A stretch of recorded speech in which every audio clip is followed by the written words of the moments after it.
তৃণমূলের দুর্নীতি ওয়াশিং মেশিনে ধুলে যাবে না, গঙ্গায় নিয়ে গিয়ে চুবিয়ে চুবিয়ে ধুতে হবে।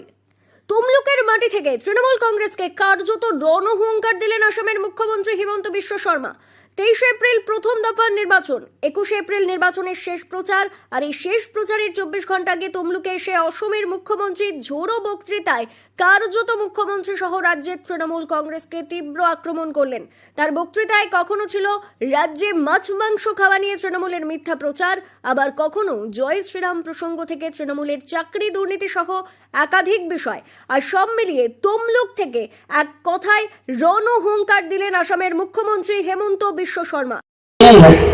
कोई सुशासन का राजनीति नहीं है, खाली एक ही राजनीति है, यह है तुष्टीकरण का राजनीति। गुजरात के साथ कंपटीशन नहीं है, उड़ीसा के साथ कंपटीशन नहीं है, असम के साथ भी आजकल कंपटीशन नहीं। তমলুকের বিজেপি প্রার্থী ডাক্তার হরিকৃষ্ণ বেরার সমর্থনে তমলুক নারায়ণ দারি বাস স্ট্যান্ড এলাকায় একটি সভা অনুষ্ঠিত হয়। সেই সভার মূল বক্তা ছিলেন অসমের মুখ্যমন্ত্রী হেমন্ত বিশ্ব শর্মা।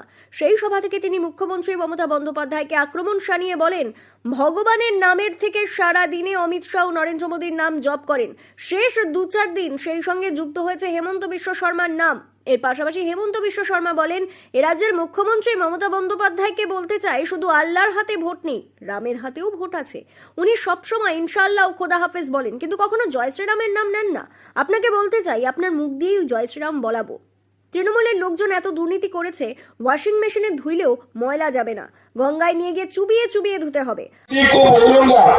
दीदी एक दिन या तो मेरा घर में आइए, नहीं तो मैं तो आपका घर में जाऊंगा, टेबल में बैठ के एक साथ मांस खाना शुरू करूंगा। मैं आपसे 1 केजी ज्यादा खा लूंगा, मैं आपसे 1 केजी ज्यादा खा लूंगा, चिंता मत करो। ये इलेक्शन मांस। আসামে ওই মন্দিরে বলি হয়, আমরা মাছ মাংস খাই। আমি এ রাজ্যের মুখ্যমন্ত্রীকে আহ্বান জানাচ্ছি, হয় আপনি আসামে আসুন, না হলে আমাকে একদিন আপনার বাড়িতে নিমন্ত্রণ দিন। কথা দিচ্ছি আপনার থেকে অনেক বেশি মাছ মাংস খাবো, অন্তত 1 কেজি মাছ খাবো। মঞ্চে দাঁড়িয়ে তৃণমূলের গুন্ডাবাজদের সাবধান করে দেন তিনি। 4 তারিখের পর তৃণমূলের গুন্ডারা বাংলা ছেড়ে পালাবে। আমি বর্ডারের চাবি তালা মেরে দিয়েছি, ওড়িশার মোহন মাঝি চাবি তালা মেরে দিয়েছে, আর বিহারের সম্রাট চৌধুরীও চাবি তালা মেরে দিয়েছে। ওদের শুধু একটাই পালানোর পথ, মুর্শিদাবাদ হয়ে বাংলাদেশ। ওরা বাংলাদেশ পালালেই বর্ডার সিল করে দেওয়া হবে, আর ঢুকতে দেওয়া হবে না। হেমন্ত বিশ্ব শর্মার এই সভায় বিজেপি কর্মী সমর্থকদের উচ্ছ্বাস ছিল চোখে পড়ার মতো। পূর্ব মেদিনীপুর জেলার তমলুক থেকে সৈকত শের রিপোর্ট, লোকাল 18 বাংলা।